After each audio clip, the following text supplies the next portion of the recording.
প্রায় ৩ মাস পর দেশে বলা চলে বেশি করোনায় আক্রান্ত রোগীর সংখ্যা শনাক্ত হয়েছে। সেকেন্ড ওয়েভের যে আশঙ্কা করা হচ্ছিল সেটা চলছে নাকি আসছে সে বিষয়ে কেউ নিশ্চয়ত নয়। এমন বাস্তবতায় মাস্কের বিষয়ে সরকার কঠোর হতে চাইছে, আবার একই সময়ে একটা কার্যকর ভ্যাকসিন পেতে পুরো বিশ্বের মতো বাংলাদেশও উন্মুখ। কিন্তু সেই ভ্যাকসিন পাবার অগ্রাধিকার, সংগ্রহ এবং নানান বিষয়গুলো নিয়ে আমরা আজকের আলোচনায় তুলে আনতে চাই, বিশ্লেষণ করতে চাই। সঙ্গত কারণেই আজ আমরা আমাদের আলোচনার বিষয়বস্তু নির্ধারণ করেছি টিকা প্রাপ্তির হিসেব নিকেশ। আপনাদের সকলকে আমন্ত্রণ ২৪ ঘন্টায়, সঙ্গে আছে মীরা হাসান।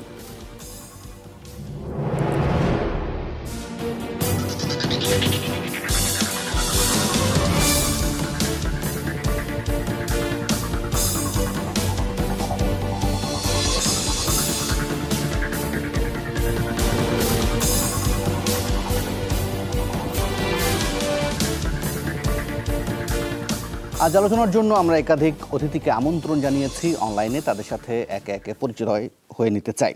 শুরুতে পরিচয় করে দিতে চাই স্বাস্থ্য অধিদপ্তরের রোগ নিয়ন্ত্রণ শাখার সাবেক পরিচালক অধ্যাপক ডক্টর বেনজির আহমেদকে। ডাক্তার বেনজির আহমেদ, নিশ্চয়ই আপনি আমাকে শুনতে পাচ্ছেন, আপনাকে স্বাগত জানাচ্ছি। এই আলোচনায় কি সঙ্গে যোগ করে নিতে চাই বঙ্গবন্ধু শেখ মুজিব মেডিকেল বিশ্ববিদ্যালয়ে ফার্মাকোলজি বিভাগের চেয়ারম্যান অধ্যাপক ডাক্তার সাইদুর রহমান খসরুকেও স্বাগত। আপনাকেও একই সঙ্গে যোগ করে নিতে চাই দৈনিক যুগান্তরের জ্যেষ্ঠ প্রতিবেদক এবং বাংলাদেশ হেলথ রিপোর্টার্স ফোরামের সাধারণ সম্পাদক রাশেদ রাব্বিকেও।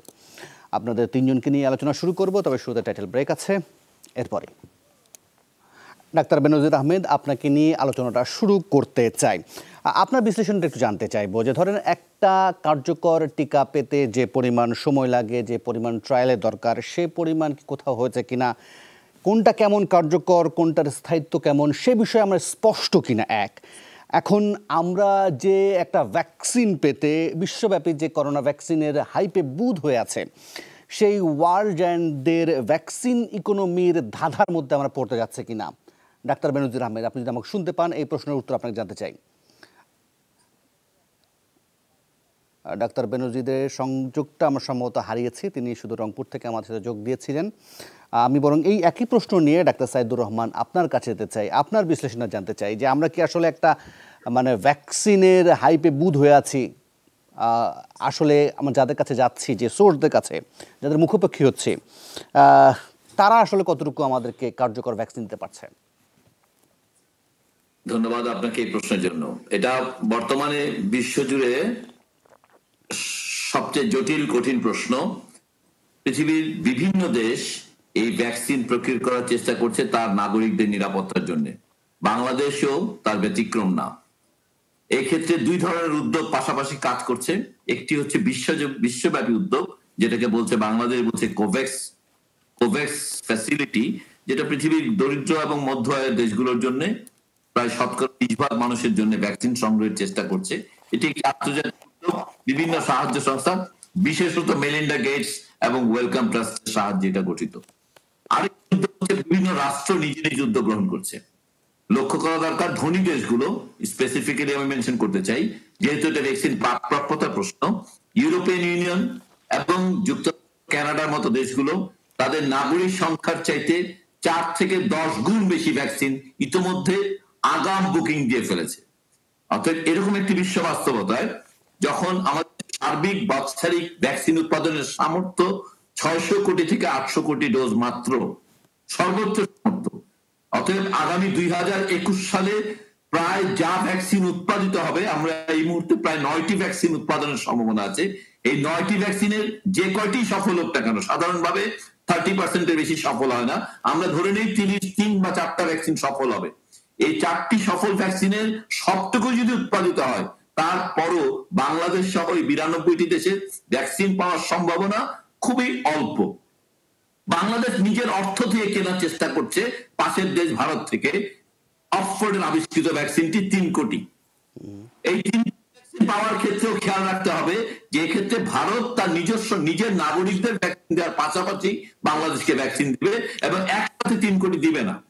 তারা ইতিমধ্যে যে 50 লক্ষ করে, এবং আমরা এই জিনিসগুলো আসলে বুঝতে, অনুধাবন করতে ব্যর্থ হচ্ছি যে অক্সফোর্ড ভ্যাকসিনটি কিন্তু ইতিমধ্যেই তার গবেষণার জটিলতার কারণে প্রশ্নবিদ্ধ হয়ে উঠেছে। অক্সফোর্ড পৃথিবীর সেরা গবেষণাটি করছে। অক্সফোর্ডের বিজ্ঞানীদের আমাদের সালাম জানানো দরকার এই কারণে যে তারাই হচ্ছে একমাত্র যারা পেনিসিলিনের সময়ও তারা কোনো প্যাটেন্ট দাবি করেনি। তারা বলেছিল এই পেনিসিলিন পৃথিবীর মানুষের জন্য আমরা ফ্রি দিয়ে দিলাম। এইবারও তারা প্রথম বলেছে যে আমরা আমাদের আবিষ্কৃত ভ্যাকসিনটি পৃথিবীর 700 কোটি মানুষের জন্য ফ্রি দিয়ে দিলাম। আর কোন কোম্পানি এই কাজটি করেনি, এবং যে কারণে এটি আমরা এত সস্তায় পাচ্ছি। কিন্তু সেই ভ্যাকসিনটির গবেষণায় তারা বেশ কিছু জটিল প্রশ্নের উত্তর দেওয়ার চেষ্টা করতে যাওয়ার কারণে এটি অনুমোদন প্রক্রিয়াটি দেরি হয়ে যেতে পারে। এবং তখন আপনি যে প্রশ্নটি করলেন, তখন যারা নাকি এককভাবে অক্সফোর্ডের ভ্যাকসিনের উপর নির্ভরশীল তাদের জন্য কিন্তু বিপদ হয়ে যেতে পারে। ইউরোপিয়ান ইউনিয়নে তারা সর্বমোট 6টি কোম্পানির সঙ্গে নেগোসিয়েশন করেছে, অর্থাৎ এবং বললাম মধ্যে যে তাদের নাগরিকের সংখ্যা 4 থেকে 10 গুণ। সেক্ষেত্রে বাংলাদেশ সর্বোচ্চ এখন পর্যন্ত নিজের অর্থে 3 কোটি এবং সাহায্যের থেকে পেতে পারে 6 কোটি। 9 কোটি ডোজ যদি পায় বা 9 কোটি 80 লক্ষ ডোজ পেলে 4-4.5 কোটি মানুষকে তারা ভ্যাকসিনেট করতে পারবে। বাংলাদেশ যত 13 কোটি মানুষকে ভ্যাকসিনেট করতে না পারবে ততক্ষণ ভ্যাকসিনেশনের যেটা মূল সুবিধা সেটি তারা গ্রহণ করতে পারবে না, যেটা হচ্ছে মহামারী নিয়ন্ত্রণের জন্য ট্রান্সমিশন বন্ধ করা। যে কাজটি সবচেয়ে সহজে যারা করতে পারে সেটার নাম হচ্ছে মাস্ক। আমি আবারও বলবো, মাস্ক হচ্ছে বাংলাদেশের জন্য ভ্যাকসিন, না এই ভ্যাকসিনের। জি, অসংখ্য ধন্যবাদ। আমি এই জায়গা থেকে ডাক্তার বেনজিরের কাছে যেতে চাই। ডাক্তার বেনজির, আপনি কিছুক্ষণের জন্য সংযোগ আপনার হারিয়েছিলাম।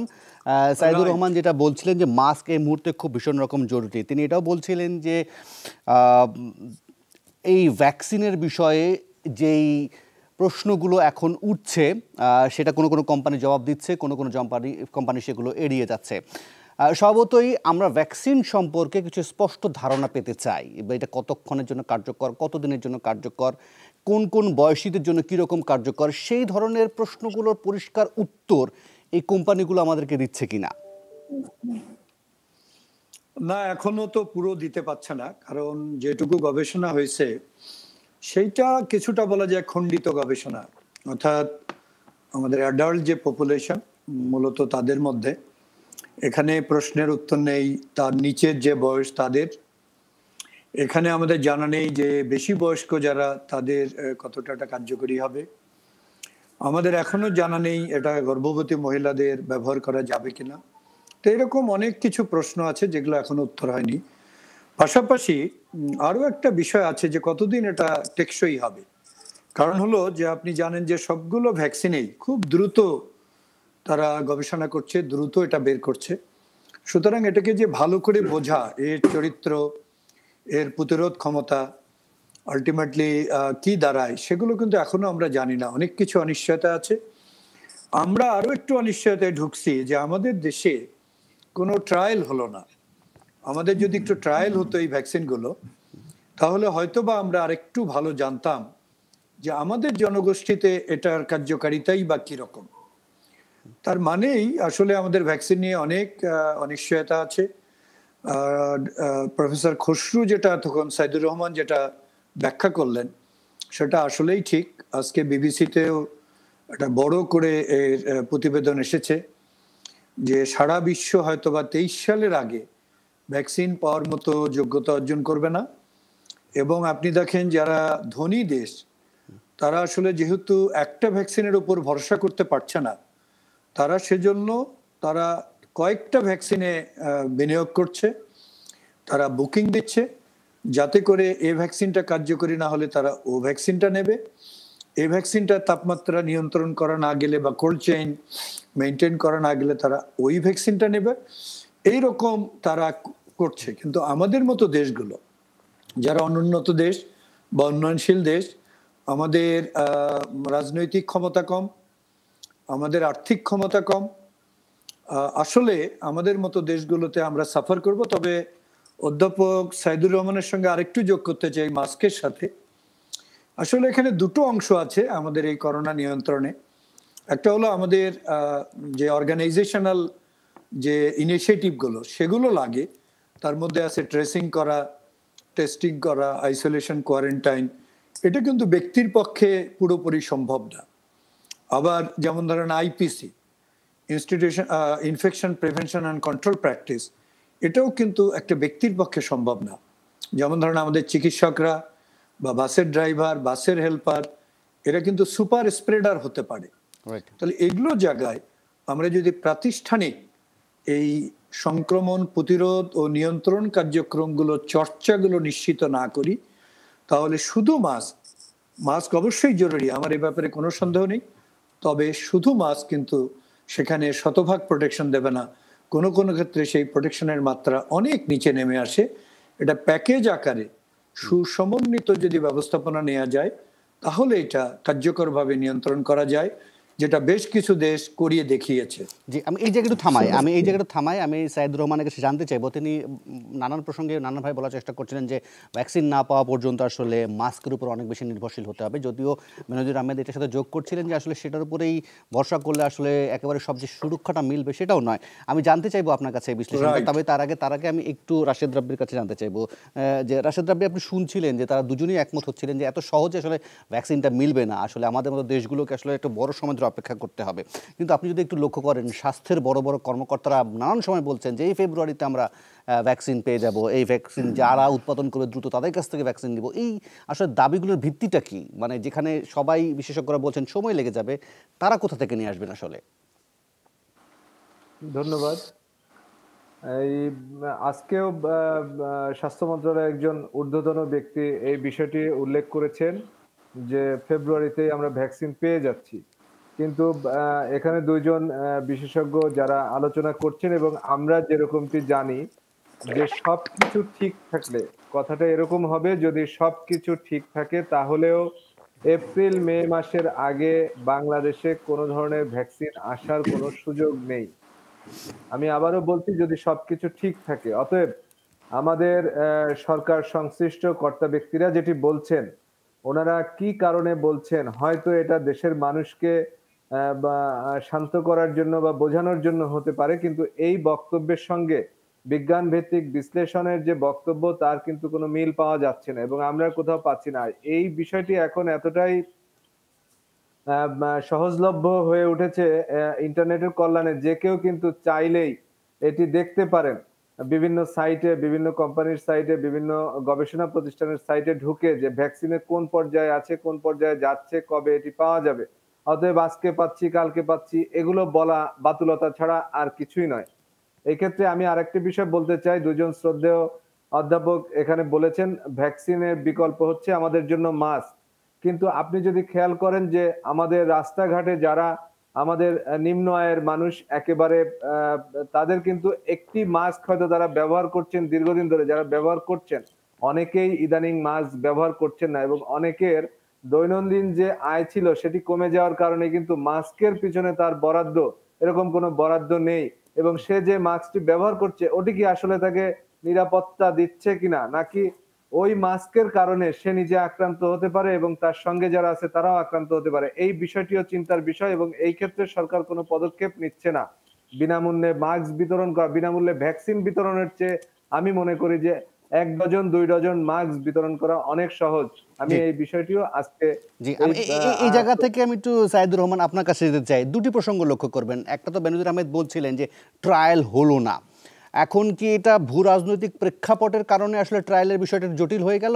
এক, দ্বিতীয়ত হচ্ছে মাস্কের বিষয়টি যখন আসছে, তখন এটা প্রসঙ্গটা আসছে যে মাস্ক ব্যবহারের গলদগুলো নিয়ে। আসলে আপনি লক্ষ্য করবেন যে অনেক নিম্ন মানুষ যারা আছেন, তারা একটা মাস্ক কতদিন ধরে যে ব্যবহার করছেন তার কোনো ঠিক ঠিকানা নেই। এখন বিনামূল্যে ভ্যাকসিনের কথা বলছে, যেটা রাশেদ রাব্বি উল্লেখ করছিলেন যে বিনামূল্যে মাস্ক তো সহজলভ্য হতো, সেক্ষেত্রে আবার সরকার কঠোর হতে চাইছে এই মাস্কের বিষয়ে। এখন তো জরিমানার মধ্যে আছে, পরে আবার জেলের দিকেও এগুতে পারে। বিষয়টাকে আপনি কিভাবে দেখেন? প্রথমে আমি অধ্যাপক বেনজির আহমেদ স্যার যে প্রশ্নটি এনেছেন সেটা আমি একটু আরো স্পষ্ট করা দরকার, যে ভ্যাকসিনের ভূ রাজনৈতিক বিষয়টি বাংলাদেশ অংশগ্রহণ করতে না পারার কারণে এটি খেয়াল করা জরুরি যে অংশগ্রহণের মধ্য দিয়ে আসলে একটা অংশীদারিত্বের ধারণা গড়ে ওঠে। পৃথিবীতে 5টি দেশকে আসলে এখন ধরা হচ্ছে ভ্যাকসিন গবেষণার জন্য সর্বোত্তম জায়গা, এবং দুর্ভাগ্যজনকভাবে বাংলাদেশ সেই 5টি দেশের একটি, যেখানে ভ্যাকসিন গবেষণা করলে খুবই দ্রুত ফলাফল পাওয়া সম্ভব। এবং এই 5টি দেশের বাকি 4টি দেশ এই সম্ভাবনাটিকে কাজে লাগিয়ে পৃথিবীর বিভিন্ন ভ্যাকসিনের গবেষণা সেই দেশগুলোতে হচ্ছে। বাংলাদেশ এটি একটি অদ্ভুত ভালো সুযোগ যে বিভিন্ন ভ্যাকসিনের গবেষণা করার মধ্য দিয়ে নিজের ভ্যাকসিন গবেষণার সামর্থ্য গড়ে তোলা, বাংলাদেশি জনগোষ্ঠীতে কোন ভ্যাকসিন গুলো কার্যকর সেটা জানা, সর্বোপরি পৃথিবীর সকল ওই ভ্যাকসিনগুলোতে অংশগ্রহণের মধ্য দিয়ে বাংলাদেশের এক ধরনের অংশীদারিত্ব পাওয়া, যে ভ্যাকসিনের ক্ষেত্রে সে প্রায়োরিটি পাবে। এই সুযোগটি আমরা ইতোমধ্যে কিছুটা হারিয়েছি, এখন একদম শেষ হয়ে যায়নি, কারণ পৃথিবীর প্রথম 20টি কোম্পানির মাত্র 2টো কোম্পানিকে আমরা দেখতে পাচ্ছি ভ্যাকসিনের এখন সামনে। বাকি যে কোম্পানিগুলো তারা কিন্তু ভ্যাকসিন নিয়ে অপেক্ষায় আছে, পাইপলাইনে আছে। আমরা আশা করি বাংলাদেশ সরকার এবং যারা ভ্যাকসিন গবেষণা পরিচালনার সামর্থ্য রাখেন সেই প্রতিষ্ঠানগুলো ওই সংস্থাগুলোর সঙ্গে যোগাযোগ করে বাংলাদেশে অন্তত ভ্যাকসিন গুলো গবেষণা করে তার উপর অংশীদারিত্ব নিশ্চিত করবে, যার ফলে ভ্যাকসিনের প্রাপ্যতা বাড়বে। দ্বিতীয় প্রশ্নটি হচ্ছে মাস্কের ক্ষেত্রে যে কথাটি বলা হচ্ছে, মাস্কের পুনর্ব্যবহার সম্ভব, এই ব্যাপারটি কিন্তু বিভিন্ন দেশে বলা হচ্ছে। কাপড়ের মাস্কের পুনর্ব্যবহার এই বিষয়টি পৃথিবীতে বিভিন্ন গবেষণার মধ্য দিয়ে এটা কার্যকারিতা প্রমাণিত হয়েছে।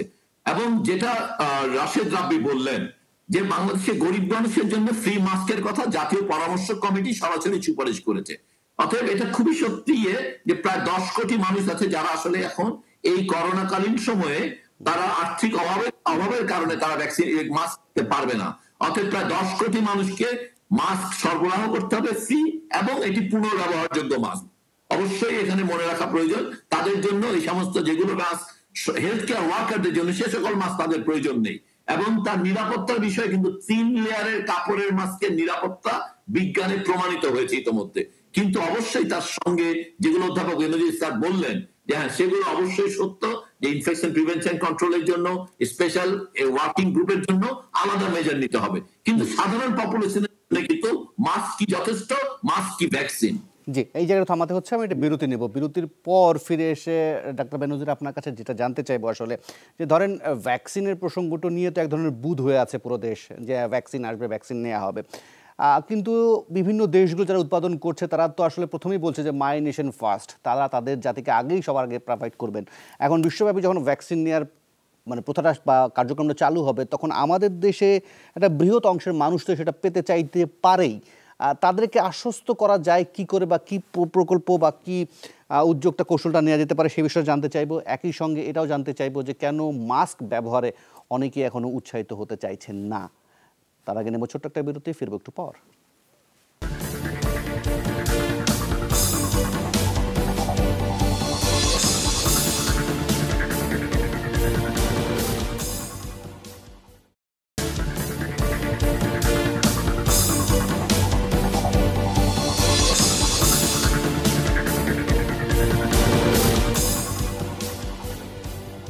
আবার আমন্ত্রণ 24 ঘন্টায় আমরা কথা বলছি টিকা প্রাপ্তির হিসেব নিকেশ নিয়ে। ডাক্তার বেনজির আহমেদ, আপনার কাছ থেকে বিশ্লেষণ জানতে চাইবো। বিরতির আগে আসলে আপনাকে জিজ্ঞেস করেছিলাম, সেক্ষেত্রে আবার সাইদুর রহমানের একটি কথা সামনে নিয়ে আসি। তিনি বলছিলেন যে আসলে ট্রায়াল হয়নি, ঠিক আছে, এটা দুঃখজনক বটে, কিন্তু একেবারে যে সুযোগ মানে চলে গেছে তেমনটাও নয়। এখন আমরা আসলে এইভাবে অনেক সময় সুযোগ ক্ষেপণ করেছি কিনা এই বিষয়ে একটু আপনার মন্তব্য জানতে চাইবো। পাশাপাশি যখন বিশ্বব্যাপী ভ্যাকসিন পেতে যাবে বা তারা তাদের প্রয়োগ করা শুরু করবে, সেই সময় যে আমাদের এখানে বৃহৎ অংশের মানুষের যে এক ধরনের চাহিদা গড়ে উঠবে বা প্রাপ্তির কথা উঠবে, সেই বিষয়গুলো নিয়ে আসলে কতটুকু ভাবা হচ্ছে? না, ধন্যবাদ। আসলে সময় হারিয়ে গিয়েছে কিনা সেটা বোঝা যাবে আর একটু পরে। অধ্যাপক সাইদুর রহমান যদিও বলেছেন সুযোগ আছে, কিন্তু বিষয়টা তো হলো যে প্যান্ডেমিকের এপিডেমিকের, ধরেন এপিডেমিকটা চেঞ্জ হবে, সব সময় যে একই রকম থাকবে তা না। এমন একটা সময় হয়তো আসবে যখন আর চাহিদাটা থাকবে না, এবং তখন স্বাভাবিক কারণেই এই ভ্যাকসিন ট্রায়ালেরও হয়তো প্রয়োজনীয়তা পড়বে না। তো আমরা জানি না, কিন্তু উই মিস সাম ট্রেন্ড, আমরা কয়েকটা ট্রেন্ড মিস করেছি, এইটুকু অন্তত বলতে পারি। এখন এই ভ্যাকসিনটা আমরা দেব কাকে, কে প্রাধান্য পাবে, এটা কি ব্যক্তির সুরক্ষা আমরা চিন্তা করব না সামষ্টিক সুরক্ষা চিন্তা করব? এবং আমরা যে একটা ডিমান্ড ক্রিয়েট করে যাচ্ছি, ধরেন এই টিভিতে আলোচনা হচ্ছে, পত্রিকায় আসছে, মানুষজন নানা ওয়েবসাইট থেকে দেখছে, তার ফলে একটা হিউজ ডিমান্ড ক্রিয়েট হচ্ছে। এখন এই হিউজ ডিমান্ডটা যখন ক্রিয়েট হবে, তখন আমরা স্বচ্ছতার সাথে আমরা যে পরিকল্পনা করব, রাষ্ট্রীয়ভাবে যে পরিকল্পনা করা হবে, সেইটা আমরা বাস্তবায়ন করতে পারবো কিনা, এটা একটা বড় প্রশ্ন আকারে দেখা দেবে। আমরা ছোটবেলায় দেখতাম দুম্বার মাংস তো আসতো সৌদি আরব বা মধ্যপ্রাচ্য থেকে, আসতো গরিব মানুষের জন্য, কিন্তু দেখা যেত ভাগ হয়ে যেত উপজেলা প্রশাসনে, ওই আমরা উপজেলা হাসপাতালে থাকতাম, ওখানেও একটা দুম্বার আমরা চাক্কা পাইতাম, যে দুম্বার চাক্কা। তো আসলে এই ভ্যাকসিনটা যখন আসবে, ধরুন WHO কিছু টুলস দিয়েছে যেটার উপর ভিত্তি করে এই ভ্যাকসিন বিতরণটা করা যায়, তারা একটা ডিসিশন মেকিং টুল দিয়েছে। যেমন ধরেন একটা হতে পারে হিউম্যান ওয়েলবিং, মানুষের জীবন রক্ষা করা, ফ্রন্ট লাইন যারা তাদের দেওয়া, এরকম 4-5টা তারা এরিয়া দিয়ে দিয়েছে। এবং তার উপর ভিত্তি করে বাংলাদেশেও একটা মানে পরিকল্পনা করা হয়েছে বা প্রায়োরিটাইজেশন বা অগ্রাধিকার তালিকা তৈরি করা হয়েছে। কিন্তু এই ভ্যাকসিন দেওয়ার অভিজ্ঞতাটা এই কোভিডের এখনো বিশ্বে কোথাও নেই। তো সুতরাং আমরা যখন ভ্যাকসিন দিতে যাব, আসলে এটা ডিমান্ড কত, কারণ হলো যে এবার এমন একটা জায়গা যেখানে মানুষ এটার ভিতর দিয়ে গত প্রায় 9-10 মাস হলো ভয়াবহ একটা অভিজ্ঞতার মধ্য দিয়ে যাচ্ছে। তো সেক্ষেত্রে এটা ডিমান্ডটা যখন হবে, তখন কাদেরকে আমরা ঠেকাতে পারবো? ধরুন সিদ্ধান্ত হলো যে প্রথমে চিকিৎসকদের বা এরকম হেলথ কেয়ার প্রোভাইডারদের দেওয়া হবে, কিন্তু এখানে রাজনীতিক যারা ব্যক্তি, যারা প্রভাবশালী সমাজের, কিংবা যারা আমাদের প্রশাসনে আছেন, তারা কি চাইবেন যে তাদেরকে ঝুঁকিপূর্ণ করতে?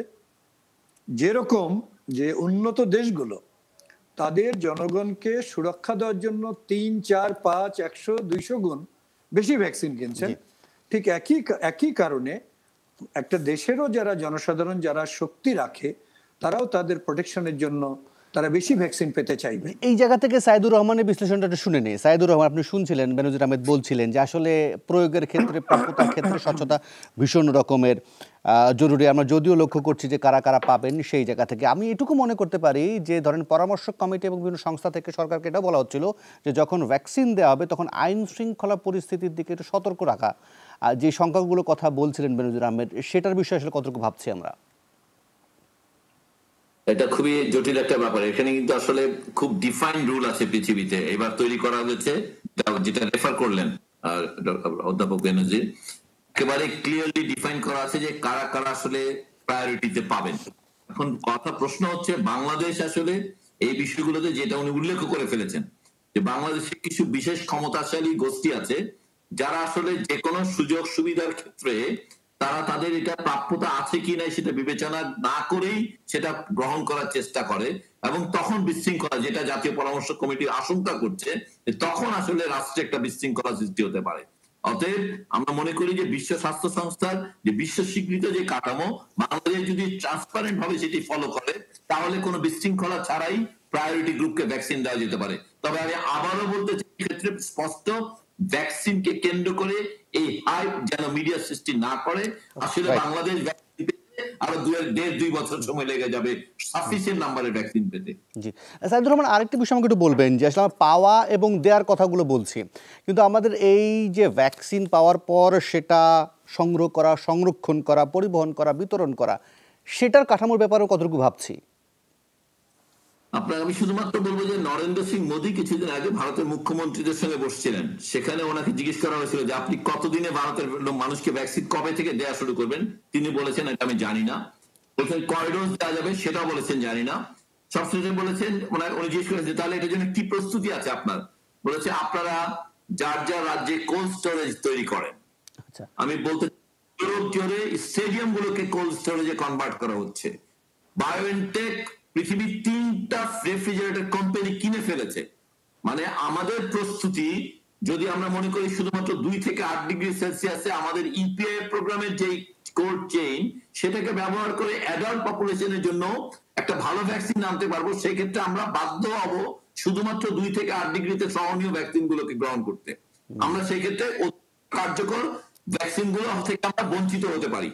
অতএব আমাদের এই সরবরাহ এবং কোল্ড চেইন এস্টাবলিশমেন্টে আমাদের একটা পরিকল্পনা আছে বাংলাদেশের, কিন্তু আমাদের যে ব্যাপারটা হচ্ছে সেই পরিকল্পনা বাস্তবায়ন শুরু হয়েছে বলে আমার এখনো জানা নেই। আমি খুবই খুশি হব যে সরকারের যারা এই সংশ্লিষ্ট মহল যেন অতি দ্রুত, কারণ আমাদের খুব সমস্যা নেই, আমরা নিশ্চিত থাকতে পারি আগামী 6 থেকে 8 মাস সময় আমরা আসলে এই পুরো ব্যাপারটাকে প্রতিষ্ঠা করার জন্য সময় পাবো, ভালো ভ্যাকসিন গুলো পাওয়ার জন্য।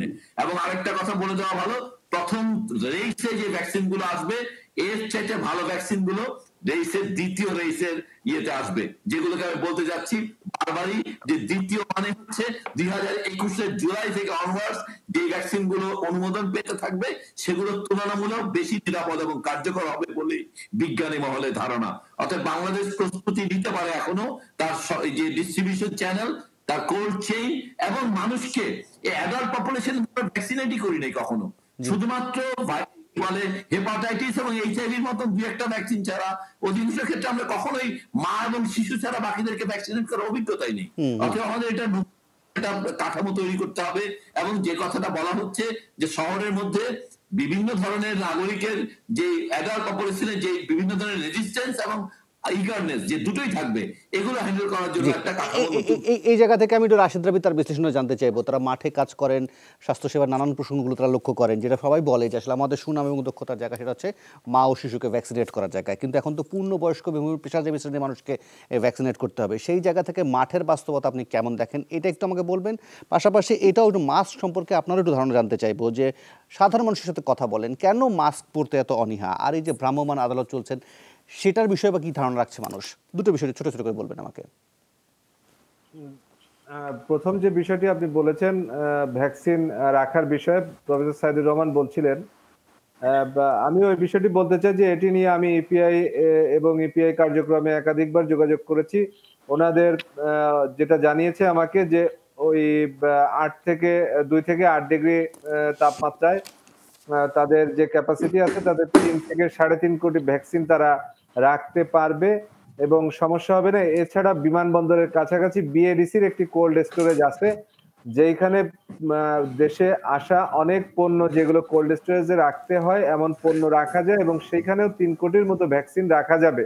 সব মিলিয়ে শুধুমাত্র ঢাকা এবং ইপিআই সংশ্লিষ্ট জেলা পর্যায়ের যে কেন্দ্রগুলো রয়েছে ভ্যাকসিনের রাখার মতো, সব মিলিয়ে 6 কোটির মতো ভ্যাকসিন রাখা যাবে। এই ক্ষেত্রে প্রস্তুতির বিষয় যেটি আমি জানতে পেরেছি সেটি হচ্ছে যে বাংলাদেশে কিন্তু 3 কোটি বা 6 কোটি ভ্যাকসিন একবারে আসবে না।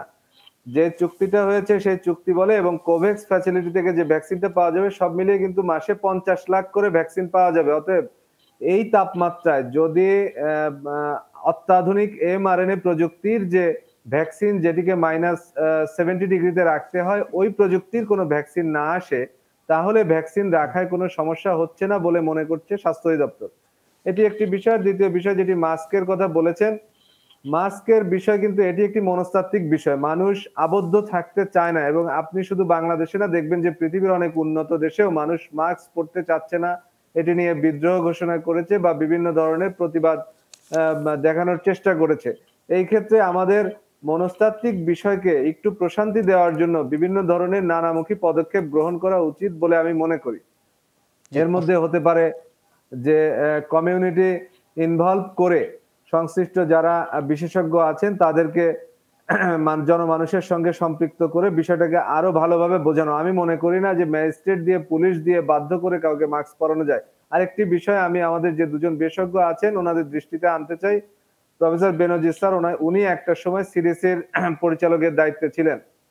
আমি যে বিষয়টি বলতে চাচ্ছি, এখন বাংলাদেশ চলছে সংক্রামক ব্যাধি আইনে, সেই আইন কিন্তু এখনো রহিত করা হয়নি। সম্প্রতি আপনার মনে আছে যে বাংলাদেশে কোভিড প্রথম ধরা পড়ে 8 মার্চ এবং কিছু বিদেশ থেকে আসা কিছু যাত্রীদের মাধ্যমে এটি প্রথম ছড়িয়ে পড়ে।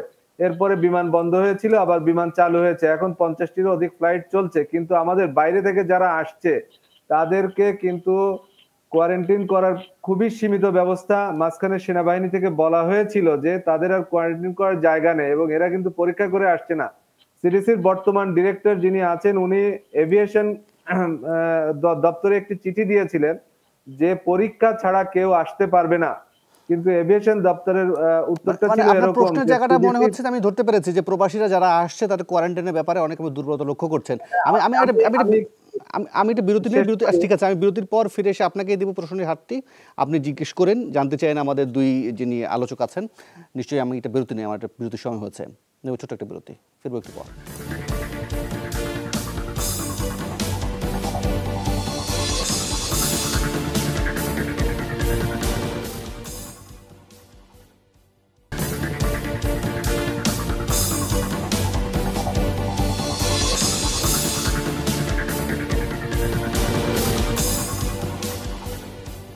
আবার আমন্ত্রণ 24 ঘন্টায় যেতে চাই রাশেদ রাব্বির কাছে। রাশেদ রাব্বি, আপনাকে বিরতির আগে থামিয়েছিলাম যে জায়গা থেকে আপনি সম্ভবত আমাদের দুই আলোচকের কাছে কোনো একটা প্রসঙ্গ সামনে আনতে চাইছিলেন এবং কোনো যদি সুনির্দিষ্ট প্রশ্ন থাকে করতে পারেন। জি, আমি যে বিষয়টি বলতে চাচ্ছিলাম যে সংক্রমক ব্যাধি আইন অনুযায়ী যদি রাষ্ট্র এখন চলে থাকে, তাহলে এই সিডিসি বা সিডিসির যিনি দায়িত্বে আছেন পরিচালক, ওনার কিন্তু রাষ্ট্রের মানুষের স্বাস্থ্যগত নিরাপত্তা দেওয়া, কমিউনিকেবল ডিজিজ কন্ট্রোলের নিরাপত্তা দেওয়ার দায়িত্ব ওনার এবং সিদ্ধান্ত ওনার। সেই ক্ষেত্রে উনি যে সিদ্ধান্ত দিয়েছিলেন এভিয়েশনকে, সেখান থেকে বলা হয়েছে যে এত জুনিয়র লেভেলের অফিসারের সিদ্ধান্ত তারা আমলে নিতে পারেন না, এটি উচ্চ পর্যায় থেকে আসতে হবে। আমি বেনজির স্যার যেহেতু ওই পদে দীর্ঘদিন কাজ করেছেন, ওনাকে এই বিষয়টি একটু অবগত করতে চাই, উনি জানেন কিনা, বা এই ধরনের একজন সিডিসির ডাইরেক্টর যদি রাষ্ট্রের মানুষের নিরাপত্তার জন্য কোনো পরামর্শ বা সিদ্ধান্ত দিয়ে থাকে, সেটি অ্যাভয়েড করার সুযোগ আছে কিনা। জি, ডাক্তার বেনজির। হ্যাঁ, ধন্যবাদ রাশেদ রাব্বি। ওই আইনটা আমারই প্রণয়ন করা, আমি যখন ডিরেক্টর ছিলাম। ওইটা আসলে ম্যালেরিয়া আইন, দুটো আমাদের ম্যালেরিয়া অধ্যাদেশ ছিল সামরিক আইনে। তো আমাদের যখন সামরিক আইন অবৈধ ঘোষণা করা হয়, তখন এই আইনগুলো পুনরুজ্জীবিত করার জন্য দায়িত্ব দেওয়া হয়। তখন আমি এই সুযোগটা কাজে লাগাই যে আমাদের ম্যালেরিয়া ওই অধ্যাদেশ তো পুরনো অনেক, এবং আমাদের একটা 1897 সালের কমিউনিকেবল ডিজিজ অ্যাক্ট ছিল। তো আমি বললাম যে আমরা একটু আধুনিক আইন করতে পারি কিনা, তার ফলে এটা করা হয়েছে। আর এখন আপনার জায়গায় আসি, আপনি যেটা বলছেন সেটা দুটো দিক আছে।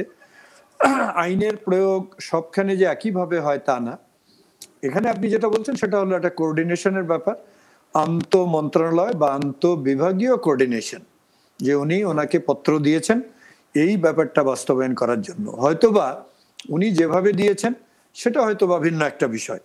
আমি যখন ডিরেক্টর ছিলাম, আমি কিন্তু এই আমাদের যে থার্মাল স্ক্যানারগুলো আছে এয়ারপোর্টে আমি বসিয়েছি, এবং তখনকার ডিরেক্টরের সঙ্গে আমার এমন খাতির ছিল যে ওখানে একটা স্মোকিং রুম ছিল। আমি আধা ঘন্টা ওনার সঙ্গে কথা বলে স্মোকিং রুমটা নিয়ে ওটাকে এখনো যেটা দেখেন ওই যে রোগী পরীক্ষার রুম, সেটাতে কনভার্ট করেছি। এগুলো আসলে কিছুটা পার্সোনাল রিলেশনশিপ লাগে। অনেক সময় আমরা এগুলো কাগজপত্র লেখালেখি করলে এই ধরনের ইগো হয়, এটা এক ধরনের ইগো প্রবলেম। এটা যে আইন দ্বারা এটা সমাধান হবে তা না, বরঞ্চ এইটা আসলে পারস্পরিক সংযোগ, পারস্পরিক কথাবার্তা বলা। সিডিসি ডিরেক্টর যদি ওনার সাথে যে একটু কথা বলেন, তাহলেই হয়তো এটা চেঞ্জ হয়ে যাবে। তবে আমি এই কথাটা আসি, একটু বলি এই প্রসঙ্গে, যেহেতু কোয়ারেন্টাইনের বিষয়টা আসলো। কোয়ারেন্টাইনটা আমাদের সামনে অত্যন্ত গুরুত্বপূর্ণ হতে চলেছে, আগেও গুরুত্বপূর্ণ ছিল। কারণ আমাদের দেশে সংক্রমণের অবস্থাটা চেঞ্জ হইতে পারে। এক, বিদেশে বিভিন্ন দেশে সংক্রমণের এক এক রকম পর্যায়ে থাকবে, এবং ওই দেশগুলোতে যে ভাইরাস স্ট্রেনটা, সেইটা আর আমাদের যে ভাইরাস স্ট্রেনটা একরকম নাও হইতে পারে। আমাদের এখানে একরকম মিউটেশন হচ্ছে, ওগুলোতে হয়তো একরকম মিউটেশন হচ্ছে। সুতরাং আমরা চাইবো অন্য দেশ থেকে আবারও যেন কেউ সংক্রমণ নিয়ে না ঢোকে। সেটা প্রতিরোধ করতে হলে কোয়ারেন্টাইন করতে হবে। কোয়ারেন্টাইনের জন্য সবচেয়ে বড় প্রয়োজন যেটা, সেটা হলো আমরা কতজনকে আশা করি কোয়ারেন্টাইনের জন্য, তার জন্য আমাদের কোয়ারেন্টাইনের ব্যবস্থা করতে হবে। সে রুম লাগবে, তাদের থাকা খাওয়ার ব্যবস্থা লাগবে, তাদের পরিবারের সঙ্গে যেন ভালো করে যোগাযোগ করতে পারে, তাদের কোনো অসুস্থতা হলে সেটা যেন দেখা যায়। এইরকম সবগুলো মিলিয়ে, যেমন আমাদের বসুন্ধরা কনভেনশন সেন্টার একটা হতে পারে, ওখানে যেরকম হাসপাতাল বানানো চাওয়া হয়েছিল, বরঞ্চ আমি ভাবতাম ওখানে একটা ভালো কোয়ারেন্টাইন সেন্টার হতে পারে। এগুলো ব্যবস্থা আমাদের থাকতে হবে, প্রত্যেক উপজেলায় থাকতে হবে, জেলায় থাকতে হবে। আর আমাদের যেখানে যেখানে পোর্ট আছে, এটা শুধু ঢাকা পোর্ট হলে হবে না, আমাদের এখন চিটাগাঙে আন্তর্জাতিক বিমানবন্দর, আমাদের সমুদ্র বন্দর আছে আন্তর্জাতিক, ওখানে আসে, এই জায়গাগুলোতে কোয়ারেন্টাইনের ব্যবস্থা করতে হবে। ডাক্তার সাইদুর রহমান, আপনার কাছে জানতে চাইবো, আপনি যদি এই সেকেন্ড টাইম ওয়েভের বিষয়ে যে কোয়ারেন্টাইনের সংক্রান্ত বিষয়গুলো আছে, এটা একটু যোগ করতে চাইলে যোগ করতে পারেন। পাশাপাশি এটাও একটু বলবেন যে আপনি বলছিলেন যে একটু সময় লাগতে পারে এরপরে ফেজে আরো অধিক কার্যকর ভ্যাকসিনগুলো যখন আসবে, কিন্তু একটা সময় তো নিশ্চয়ই করোনা বসে থাকবে না। এই সময় অনেকে আবার আক্রান্ত হবেন, ডেথ রেটে এটার প্রভাব লক্ষ্য করা যেতে পারে। সেক্ষেত্রে আমরা আসলে কিভাবে আশ্বস্ত হব যে এই সময়টাতে মানুষ কিভাবে রাখা যায়? এটা একটা খুবই ক্যালকুলেটেড ট্রেড অফ। দুনিয়াতে বিজ্ঞানীরা এই ব্যাপারটা খুব হিসাব নিকাশ করে করছেন। আসলে আপনাকে আমাদের যে এখন এই মুহূর্তে যে মানে কেস ফ্যাটালিটি রেট যেরকম, এবং যে স্ট্রেন গুলোর কথা উনি বলছেন, মিউটেশন মানে পেশেন্ট মিউটেশনের ফলে আমাদের একটা, যে আমরা জানি যে ভাইরাসটি বেঁচে থাকার জন্য মানুষ দরকার, অতএব ভাইরাসটি এমন ভাবে মিউটেশন করবে যেন মানুষ বেঁচে থাকে, এই কথাটা আসলে আমাদের বুঝতে হবে। অতএব ভাইরাসের মিউটেশন গুলো ধীরে ধীরে তার ভিরুলেন্স কমতে থাকবে, এবং কারণ সে যদি মানুষকে মেরে ফেলে ভাইরাস বেঁচে থাকার জন্য কোনো অবজেক্ট থাকবে না। অতএব এই যে পেশেন্ট ডিরাইভড মিউটেশনটা যখন ঘটতে আরম্ভ করবে তখন আমরা অবশ্যই কিছু সময় পাবো, পৃথিবীর বিজ্ঞানীরা তাই ভাবছেন যে কিছু সময় তারা পাবেন, এবং সেই সময়টাকে কাজে লাগাচ্ছেন তারা, এবং ডিজাইন করছেন তারা এমন ভাবে যে আপনি কত মানুষকে, মনে করেন আপনি এখন একটা $35 ভ্যাকসিন, এমআরএনএ ভ্যাকসিন গুলো এখন $35, আপনি যখন 4টা এমআরএনএ ভ্যাকসিন আসবে এটা $4 নেমে যাবে। রাইট। একদমই সোজা হিসাব। অতএব আপনার হিসাবটা হচ্ছে যে আপনি কি 365 দিন যদি প্রোটেক্ট করতে পারেন তাহলে পরে আপনি একটাকে 10 ভাগের 1 ভাগ খরচে আপনি আপনার হোল পপুলেশনকে প্রোটেক্ট করতে পারবেন। সেকেন্ডলি একটা জিনিস বারবার মিস করতেছি, ভ্যাকসিনের যে প্রোটেকশন বলা হচ্ছে এটা কিন্তু মাস্ক ছাড়া না। এই যে 90% প্রোটেকশন বলা হয় ওখানে কিন্তু মাস্ক সহ বলা হচ্ছে হিসাবটা। আমরা কোনোভাবেই যেন ভুলেও বা স্বপ্নেও না ভাবি যে ভ্যাকসিন আমাদেরকে মুখ থেকে মাস্ক খোলার সামর্থ্য দিবে। সেটা দিতে ভ্যাকসিনের অন্তত পক্ষে 80% কাভারেজ, মানে এখন হচ্ছে R0 1.8 এর কাছে, সেই হিসেবে 70-এর উপরে প্রায় 80% মানুষকে যদি ভ্যাকসিনেট করা যায় তখনই মুখ থেকে মাস্ক সরানো যাবে। অতএব সেই ঘটনাটি ঘটতে 3 থেকে 4 বছর সময় লাগবে পৃথিবীর 550 কোটি মানুষকে ভ্যাকসিনেট করতে। এর আগে এই ধরনের কোনো সম্ভাবনাই নেই। জি ডাক্তার বেনজির, আপনি যদি কিছু যোগ করেন, আমরা আসলে মাস্ক বিহীন একটা জীবনের কথা কখন কল্পনা করবো, আসলে কত বছর সময় লেগে যেতে পারে আপনার, ছোট্ট করে শুনে শেষ করব। শোনেন, 3 মাসেই এটা পাওয়া যেতে পারে মীর। আপনি চীনের দিকে তাকান, চীন কতদিন সময় নিয়েছে?